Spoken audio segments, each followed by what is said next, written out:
आज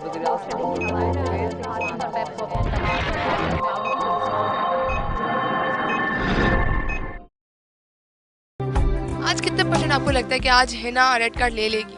मेरा ख्याल है ये लास्ट राउंड है, ये बड़ा टफ होगा और इसमें they have to prove their self. मैं लेट आया हूँ। ये देखिए कितने अच्छे हमारे कंटेस्टेंट हैं जो खुद बता रहे हैं कि मैं लेट था इसलिए मैं पीछे बैठ गया हूँ चुप करके। तूने देखा है कभी एक नजर शाम के बाद, कितने चुपचाप से लगते हैं शजर शाम के बाद। पाकिस्तान और भारत के दरमियान जो मैच था उसमें टॉस भारत ने जीता और पाकिस्तान को पहले बैटिंग करने की दावत। बेचारे जो यहाँ पे कंटेस्टेंट आए हैं बहुत ज्यादा थक गए और एक दूसरे के शोल्डर पे सर रख के बैठ गए। You were better last time. Yeah, she was. Obviously, that is the reason that she is in this stage. अभी मेरी एक नज़र कंटेस्टेंट पे पड़ी है, उनसे पूछते हैं कि उनको वेट करके कैसा लग रहा है। अच्छा तो नहीं लग रहा होगा लेकिन फिर भी पूछते हैं। जी अस्सलाम वालेकुम। जी वालेकुम अस्सलाम। क्या नाम है आपका? नुमान अरशद। नुमान कहाँ से आए हैं आप? आबाद से। इतनी देर से वेट कर रहे हैं, दिल नहीं कर रहा कि वापस अब घर चला जाऊँ?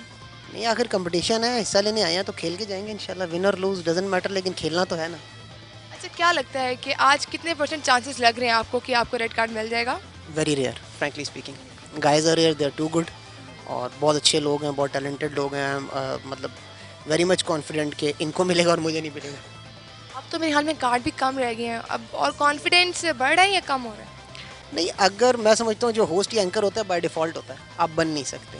अगर मेरे अंदर कोई होस्ट या एंकर वाले कोई जरासीम पाए जाते हैं तो मैं कार्ड ले लूँगा, otherwise it's okay, no problem, at least I participated. क्या करके आए? सर एक टॉक शो तैयार किया और उसके अलावा एक करंट अफेयर पे टॉपिक तैयार किया जिसके मेरिट्स और डीमेरिट्स और समिंग अप बनाया है जैसा कि कहा गया था, मैं इंस्ट्रक्शन हुई थी। और उसके अलावा शेयर है। हाँ, करंट अफेयर्स वाला शुरू करो। करंट अफेयर वाला कि पहले टॉक शो? करंट अफेयर्स वाला पहले। अच्छा, करंट अफेयर वाला शुरू। ठीक है, शुरू करो। बिस्मिल्लाहिर्रहमानिर्रहीम, अस्सलाम वालेकुम। मैं हूँ आपका होस्ट मोहम्मद फहद दराई। नाजरीन, आज हम जिस टॉपिक पे बात करने जा रहे हैं वो एक 21वीं सदी के जासूसी नावल की मानद नजर आता है। रेमंड डेविस केस एक ऐसा केस है जिसने पूरी दुनिया में तहलका मचा दिया। 27 जनवरी को दिन दिहाड़े पाकिस्तान की एक मारूफ शाहरा पर 3 पाकिस्तानियों को मौत के घाट उतार दिया। एक पाकिस्तानी अमरीकी कौंसलेट की तेज रफ्तारी के बायस कुचला गया, जबकि 2 पाकिस्तानियों को रेमंड डेविस की गोलियों से हलाक हुए।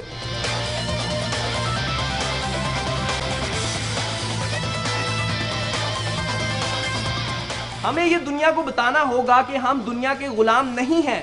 हम अमेरिका की, चाइना की और किसी भी दूसरे मुल्क की फॉरेन एड के बगैर चल सकते हैं। हमें किसी चीज को बाहर से दरामद करने या हमें यहां से बरामद करने की जरूरत नहीं। ये हमारा मुल्क है, हम जो चीज चाहे जो हमारे पास वाफर हो गया हम उसे बरामद करेंगे, वरना नहीं करेंगे। एक बात ये याद रखिए। जी सर।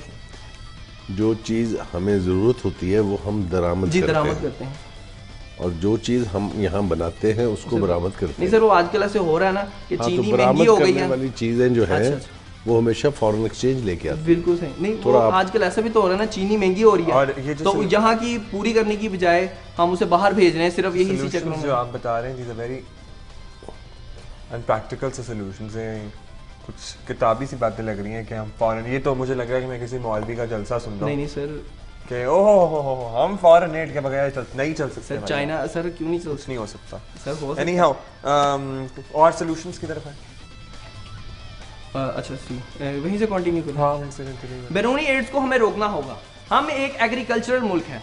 हमारा मुल्क हर किस्म की सब्जी पैदा करने में मुकम्मल इख्तियार रखता है। आइडेंटिफाई करके चलिए कि आइए अब सोल्यूशन की तरफ चलते हैं। हाँ, कुछ सोल्यूशन में जान लाएं प्लीज। फिर यहाँ से शुरू करें आप। सोल्यूशन में जान क्या हम एग्रीकल्चर।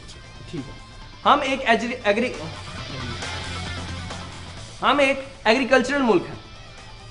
अगर हम चाहते हैं कि तमाम बैरूनी इमदाद को रोकना हो और हमें अपने पैरों पर खड़ा होना हो तो हमें अपने किसानों के लिए आसानियां पैदा करनी होगी कि वो मजीद जमीन पर काश्तकारी करें और उनके लिए टैक्सों में छूट देनी होगी ताकि वो हमें सस्ती अशिया फराहम कर सकें। इसके अलावा मगरबी सफारतकार खुसूसी तौर पर।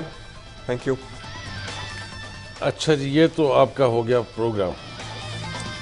अब आ जाइए थोड़ा सा अदब की तरफ पलटे।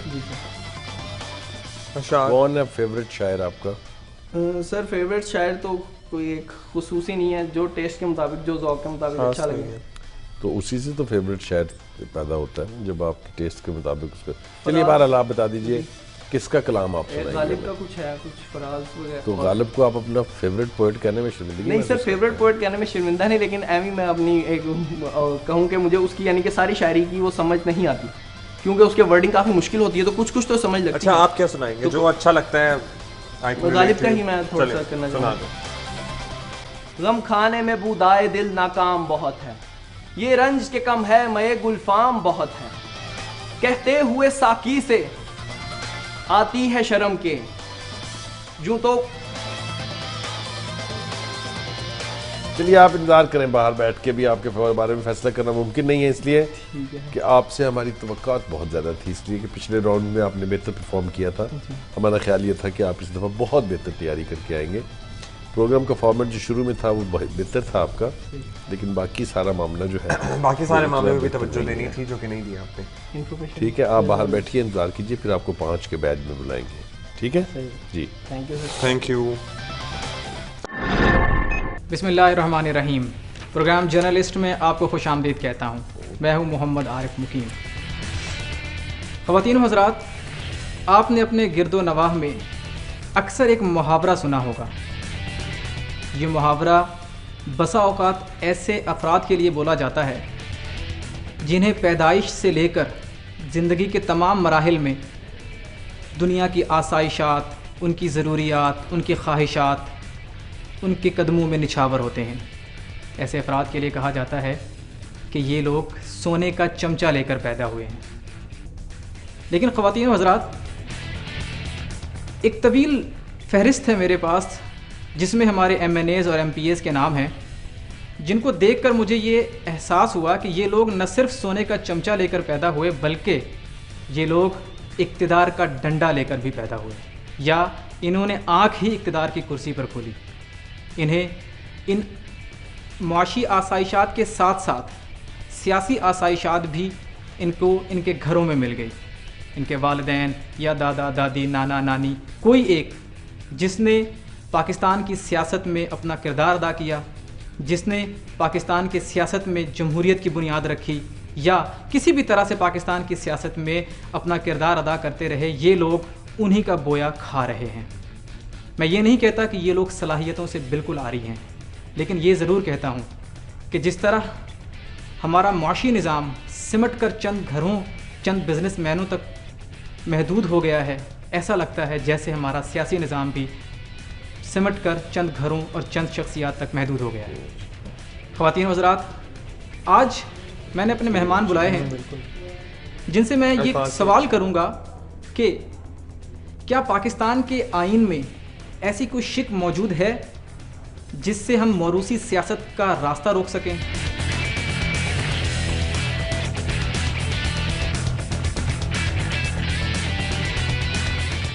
ख़वातीन व हज़रात, कुछ भी हो, सियासी पार्टियों का अपना मौक़िफ़ है, इक़्तिदार में बैठे लोगों का अपना मौक़िफ़ है, लेकिन इन लोगों को सियासत, इन लोगों को इक़्तिदार में लाने वाले सबसे ज़्यादा हम लोग शामिल हैं, उसमें हमारा किरदार ज़्यादा शामिल है। हमें चाहिए कि हम सिर्फ़ इस बुनियाद पर कि ये किसी वज़ीर का बेटा या बेटी है, या किसी साबिक MNA या MNA का बेटा या MPA का बेटा या बेटी है, सिर्फ़ इस बुनियाद पर हम वोट न दें। वोट हमेशा तब्दीली का निशान होता है। हमें चाहिए कि हम वोट से, अपने वोट से ऐसे लोगों को मुंतखब करें जो वाकई हम में से हैं, मतलब 80% गरीब आवाम में से हैं, जो गरीबों का दुख दर्द अच्छे तरीके से समझते हैं। अगले प्रोग्राम तक मुझे इजाज़त दीजिए। ठीक है, फिर मैं थैंक यू आरिफ। अदब से वाबस्तगी की लगाओ जी हाँ है, जी। कौन है पसंदीदा शायर? वैसे सबसे ज़्यादा जो मैं लाइक करता हूँ इकबाल साहब को करता हूँ, बाकी बहुत सारे हैं। फिर अल्लामा साहब का ही कुछ? एक मुझे जो बहुत पसंद है आजकल भी, जो मेरे ख़्याल में कि सिचुएशन के बिल्कुल मुताबिक है, कि मुसलमानों में मोहब्बत का जुनू बाकी नहीं है, मुसलमानों में खून बाकी नहीं है, सफ़े कज दिल परेशां सजदा बेज़ौक़ के जज्बे अंदरूं बाकी नहीं है। वाह।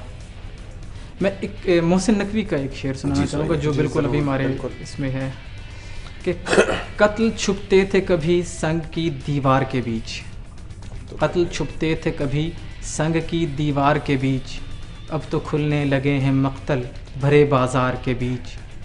सुर्खियाँ अमन की तलकीन में मसरूफ़ रहीं, हर्फ बारूद उगलते रहे अखबार के बीच। रिस्क मलबूस मकान सांस मर्ज कर्ज दवा, मुनक़सिम हो गया इंसान इन्हीं अफकार के बीच। अब तो खुलने लगे मक्तल भरे बाजार के बीच, है जो था ना वो उसमें इजाफी था। अच्छा, अब तो खुलने लगे। बस एक काम याद रखिए आइंदा जी के साहब। लिए कि शायर के साथ कुछ भी कर सकते हैं आप, उसकी शायरी के साथ लिबर्टी नहीं ले सकते। जी बिल्कुल। मुश्किल है हमारे लिए फैसला। आपसे पहले के जो कंटेस्टेंट आए थे उनकी परफॉर्मेंस भी हमने देखी है, फैसला करना बहुत मुश्किल है हमारे लिए। तो अभी हमने कुछ लोगों से कहा है कि वो बाहर बैठ के इंतजार करें।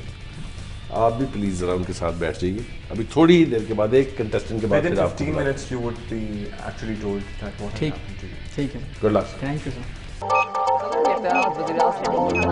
वज़ीर-ए-आज़म